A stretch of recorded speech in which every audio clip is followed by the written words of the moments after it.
You know how World War I always gets reduced to that one shot in Sarajevo? Yeah. Archduke Franz Ferdinand goes down, alliances ignite, and suddenly millions are dying in trenches. But what if I told you the real trigger wasn't a bullet? It was a balance sheet. A circle of financiers cloistered in smoke-thick offices from London to New York inked loans worth billions today, turning a Balkan feud into history's bloodiest nightmare. And the twist? They bankrolled both sides. Stick around, because by the end, you'll understand why your history book left this out, and how its echo still rattles through every war debt we face today. All right? Let's roll back to 1914. Europe's on edge. Nationalism's boiling. Armies are showing off. And sure, that assassination sparks the blaze, but strip away the propaganda posters, and you'll uncover something far darker. A financial arms buildup that had been simmering for generations. I'm talking empires drowning in IOUs from their colonial binges, gold reserves straining under industrial excess, and a mesh of secret treaties built not on territory, but on profits. Picture this: Britain and France, the aging titans, perched atop vast colonial empires in Africa and Asia, draining rubber and oil to feed their machines. But they're stretched to the limit, debts from endless expansion stacking higher each year. Germany, the latecomer powerhouse, hungry for colonies in Morocco and the Middle East to stoke its steel furnaces. Russia and Austria-Hungary, fading empires borrowing just to keep their patchwork realms intact. And behind the curtains, not monarchs or ministers, but the merchant banks of London, Rothschilds, Barings, Morgans, lending at interest rates that'd make a loan shark blush. By 1914, the global economy is a brittle web knotted around the gold standard. Every currency backed by metal, meaning one trade shock or tariff tweak, and the gold drains out like blood from an artery. Imperial rivalries weren't just about pride. They were survival economics. When Britain blocks, German ships in the North Sea, that's not military theater. That's economic strangulation. Starving exports, collapsing credit, crushing banks. And here's the mind-bender we're cracking open today. These financial rivalries didn't just make war likely, they paid for it. From J.P. Morgan's $500 million, lifeline to the Allies that quietly killed U.S. neutrality, to Germany's frantic gold raids on its own allies' reserves. But did those bankers truly grasp what they were unleashing? Or was it all just business? Hang tight!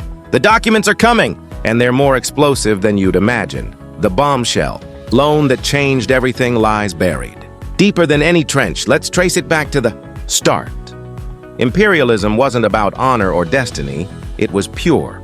Profit. By the late 1800s, Europe's great powers had sliced Africa like a banquet roast. Britain grabbed Egypt and South Africa for cotton and gold. France carved into China for rubber. Germany barged in late, snatching Tanganyika and Namibia for phosphates. Why? For the same reason they'd all soon go to war. Money. Their mills were spewing smoke non-stop, forging rails and rifles around the clock. But they craved cheap materials to keep their profits swollen. Colonies meant near-free labor, captive markets, and raw goods shipped back to Manchester or Berlin. But here's the catch, and it's a big one. Building these empires cost a fortune. Rail lines through jungles, fortresses in deserts, and wars against locals who refused to bow, all funded by the government's purse, meaning massive loans from private financiers. Britain, the empire where the sun refused to set, owed billions in bonds by 1900, much of it to the city's 5 great banking dynasties. The Rothschilds, whose influence stretched from Paris to Vienna. Barings, barely alive after their Argentine debt disaster, and J.P. Morgan across the Atlantic, staring at Europe like a feast. These weren't state-backed bonds. They were cozy arrangements secured by future colonial taxes. France, deep in its North African expansion, left Paris financiers like Crédit Lyonnais sweating over Ottoman-style debt boards that turned empires into glorified cash dispensers. Germany felt the pressure most. United only in 1871, it was scrambling to catch up, its naval spending soaring to rival Britain's. while colonies like Togo barely paid their upkeep. By 1913, Berlin's foreign debt topped 20 billion marks. Funneled through the Reichsbank and private houses like Deutsche Bank and Russia, Tsar Nicholas was borrowing from French bankers to arm against the Ottomans, racking up 6 billion francs in bonds that tied St. Petersburg to Paris's leash. Sounds like a madman's monopoly, right? Laugh if you want. This tower of debt was trembling. Tariffs climbed. Trade wars ignited. Britain's splendid isolation meant squeezing German exports until Berlin's gold reserves bled dry. One bad crop in the colonies, one uprising in India, and the entire structure was one missed payment from collapse. These weren't distractions. They were catalysts for fear. Kaiser Wilhelm II wasn't just afraid of encirclement, he was staring down financial ruin if Britain cut his. African trade arteries and the bankers, they adored it. More tension meant more borrowing, higher returns. By 1914, Europe's economy was a stack of cards, each monarch holding debt from the same financiers. But how did this spiral into total war? Enter the gold standard, the unseen shackles that turned rivalry into survival. Okay, deep breath. Let's unpack the gold standard. Sounds dull, like some dusty economics chapter, but this was the ticking time bomb that trapped Europe in war. Since the 1870s, every major power tied its money to gold. 1 pound, 1 mark, 1 franc, all redeemable for a fixed piece of metal. It kept trade steady. Prices predictable until it didn't. Why? Gold is limited. Wars, famines, strikes. Any disruption to mining or shipping drained bullion, crashing currencies and spurring panic. Britain hoarded 40% of the world's supply by 1914 thanks to colonial veins in South Africa and Australia. Germany scraped by, its Reichsbank vaults half empty after massive naval spending. When tempers flared, like during the 1911 Agadir crisis over Morocco, where France and Germany nearly dueled over phosphates, gold began fleeing. Banks hiked rates to lure it home, choking credit for farmers and factories alike. Picture it. A Berlin baker denied a loan because the Kaiser's yacht fleet drained national reserves. This wasn't theoretical. It was felt in stomachs. Unemployment surged, bread riots bubbled, and the supposed fix? More colonies for more gold mines, but colonies were finite prizes. Seize Morocco. And France seethed, borrowing again from Rothschilds to arm up. Now stack on the secrets. Think those alliances were mere promises? Hardly. They were IOUs wrapped in classified pacts. Bismarck's 1887 reinsurance treaty with Russia, pledging neutrality unless France struck first, kept secret to avoid enraging Austria. Fast forward to 1915's Treaty of London, Britain, France and Russia bribing Italy with slices of Austria and Albania for switching sides. Hidden clause, a $50 million loan plus shares of war spoils. And don't even start on the Sykes-Picot Agreement, slicing Ottoman territory like a pie. All hush-hush to divide the oil fields after victory. This wasn't diplomacy, it was venture capital for slaughter. Underwritten by banks, Germany, boxed out, turned inward. Financing Austria-Hungary, swallowing 71% of its debt by 1918, and draining its gold vaults dry. It was parasitic. Finance Berlin funded Vienna's armies while siphoning their bullion to patch its own deficits. And here's where the emotion lands. Millions marched to die. But it was clerks in Frankfurt counting gold who pulled the levers. If that righteous anger's starting to rise, good, you're right on cue, because we've hit the midpoint. And now, it gets truly twisted. One American banker steps in with a loan so enormous it doesn't just bankroll the war. It forces a neutral superpower to take a side. What was it? And who signed the deal? You won't believe the name. If this tangle of gold and greed is landing like it did for me, showing how a handful of moguls turn politics into carnage, do me a favor, smash that like button if you're furious about these buried rackets, and hit subscribe for more raw history they never taught in class. Turn on notifications too, because next time, we're cracking the banker's rulebook wide open. Your support keeps these truths breathing. Thanks for sticking through this far. Now, Let's finish unspooling the thread that tore the planet apart.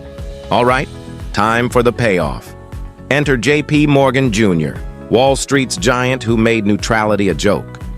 When the guns thundered in 1914, America was meant to stay out. Wilson preached peace. The public shrugged. But Morgan, he smelled fortune. From the first shot, his firm became the Allies' personal quartermaster. $3 billion in weapons. Grain and steel flowed through J.P. Morgan and Co. as their sole agent. That's over $80 billion in today's cash. A single 1915 loan, $500 million to Britain and France, the largest foreign bond issue in recorded history. The Rothschilds joined in from London, wiring capital to keep Paris afloat. Why risk so much? Neutrality meant nothing when profit called. Morgan's partners knew a German victory meant unpaid debts. By 1916, Britain was footing the bill for everyone. Italy's entire balance.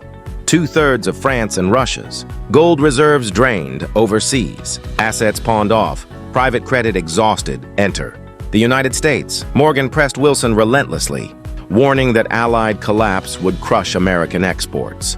Later, the New York inquiry exposed it all. Those loans had shackled U.S. neutrality. Default on Morgan's billions, and the economy implodes. Morgan's billions, and the economy implodes. So in 1917, U.S. soldiers sailed, not just for democracy, but to defend Wall Street's balance sheets. Germany scrambled to respond, striking secret gold deals with the Ottomans and floating Austria, with 3.5 billion marks in credit. It backfired spectacularly. The Reichsbank tripled note circulation inflation roared to life. Central banks, including the brand new Federal Reserve, suspended gold redemption, printing paper like party streamers. No more rules of the game, just limitless debt and money, conjured from air. The war's total bill hit $28 billion. Taxes covered crumbs. The rest came from patriotic bond drives, grandma and school kids buying liberty. But who profited? The houses of Morgan and Rothschild pocketed commissions while trenches filled with workers and sons. It's gutting, isn't it? Letters from the front talk mud, terror, and brothers lost.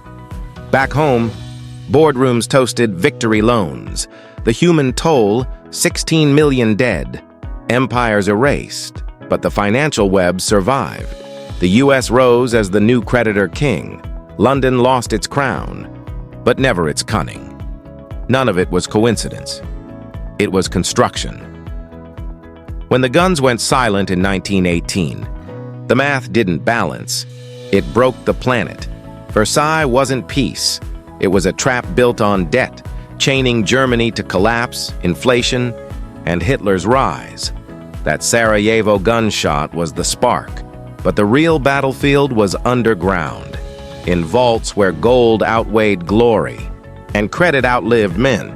We've romanticized the trenches, but the real nightmare hid in ledgers, ordinary souls, your great-grandfather, knee-deep in mud, mind shattered in no man's land, sacrificed to arithmetic. Next time you hear the war to end all wars, remember, it was the war that created modern finance. The Morgans and Rothschilds never fired bullets, but their pens redrew maps of suffering, and today, you can still hear it in every sanction, every bailout, every debt deal dressed as diplomacy. If this flipped your view of history, drop a comment. What shady money moves have you spotted in modern wars? Hit that subscribe button. We're only beginning to peel back the layers. Thanks for watching. Stay curious, stay critical. History's not finished, it's financed.